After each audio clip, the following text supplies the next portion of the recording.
Did you say Lumix S5IIx?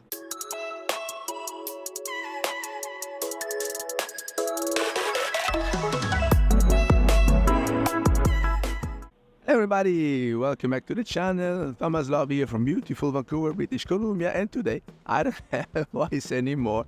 I don't know what happened, but I am struggling with the tone of my voice, so bear with me please if you see that it doesn't sound good, or I hope the contents will be more interesting just to compensate the tone of voice. But apart from that, I woke up fine and dandy and I wanted to try out my new Lumix and its Stabe, and so far so good. So we have 3 levels of Stabe in this camera, and the very first is always on and it helps a lot even for photography. The second one is the Stabilization, and I turned it on because I wanted to go out and vlogging today with this camera.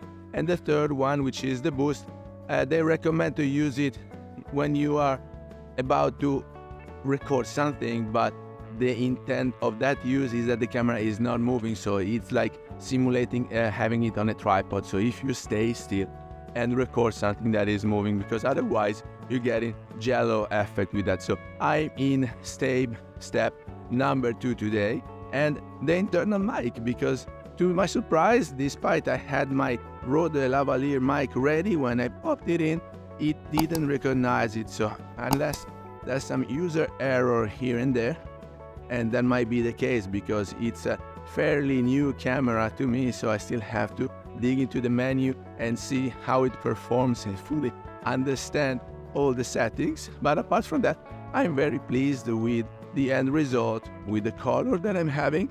Right now I'm in 24 frames per second, shutter angle 180, f4, auto ISO, but I locked it on the base ISO, which is 640, because the native ISO for this camera is 640 or 4000 if you need more light. And then I am operation locked, so even if I'm touching buttons here and there, it doesn't change anything. And just to fix the warpy effect that I'm having in the corner, I zoomed in a bit. I'm using my glass, which is the 16 to 35, zoomed in to 20mm, because they told me that wide open there would have been some warpiness out there, so I didn't want to have it because I'm testing the Stabe and I didn't want to have any other distraction elements in the shot. Apart from that, I'm using it finally. It's super cool because I don't have to take care anymore of the focus. I know it's tracking my eye despite I'm using these sunglasses, and so I'm darn sharp in focus. And I have the Flippy screen, so I can really change and check the framing if I want to stay in the rule of thirds or if I want to stay fully frontal and talk to you guys. So this is making my life way easier while having these Leica glasses, because in the very end I picked up Panasonic and the M-mount because I was also spoiled from the Sony looks that I had on my Q2 that I didn't want to abandon the Leica glasses nor the color science. So in this very case, I'm using the Vlog with the preloaded Rec 79 LUT in camera, so I will not have to do any color grading afterwards when I get home. And of course, I had to put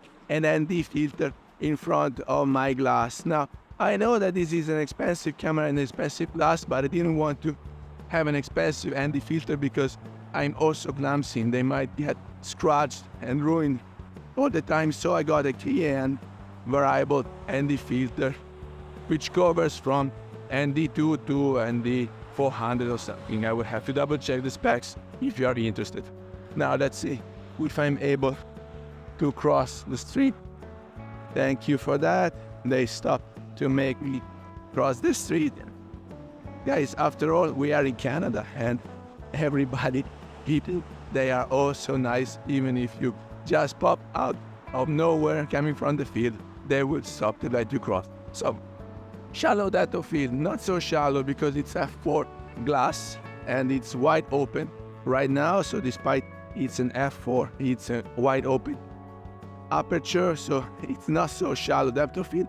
But I see that the blur background is still visible because when you have this compression and the foreground is so far away from the background, you still have a good separation. And so I know the mode, and I know that right now many people call it 3D pop, and Leica glasses, both Lander and Zeiss, are the best for that effect, and I'm very pleased with this Panasonic Leica certified glass.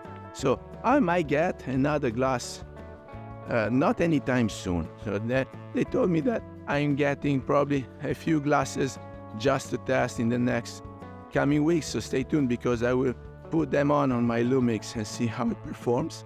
And now I will be out for some street photography, so stay tuned because new videos are coming every week. I intend to have a very deep understanding and test out all the capabilities of this beautiful Lumix S5IIx that I got myself for this new year.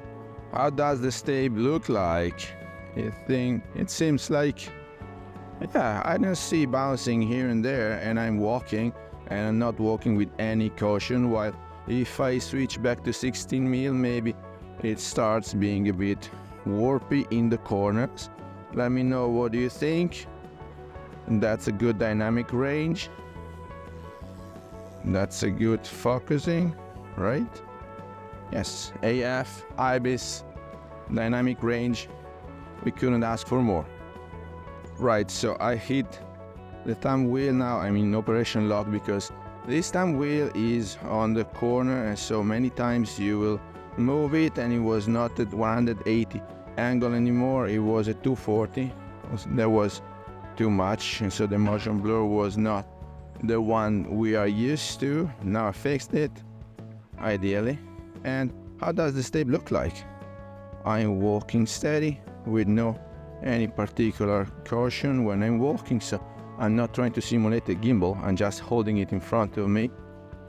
And so far so good. I think we're having great results. Yeah, you're good, Lumix, you're good. So with that, I hope you got some value out of this video.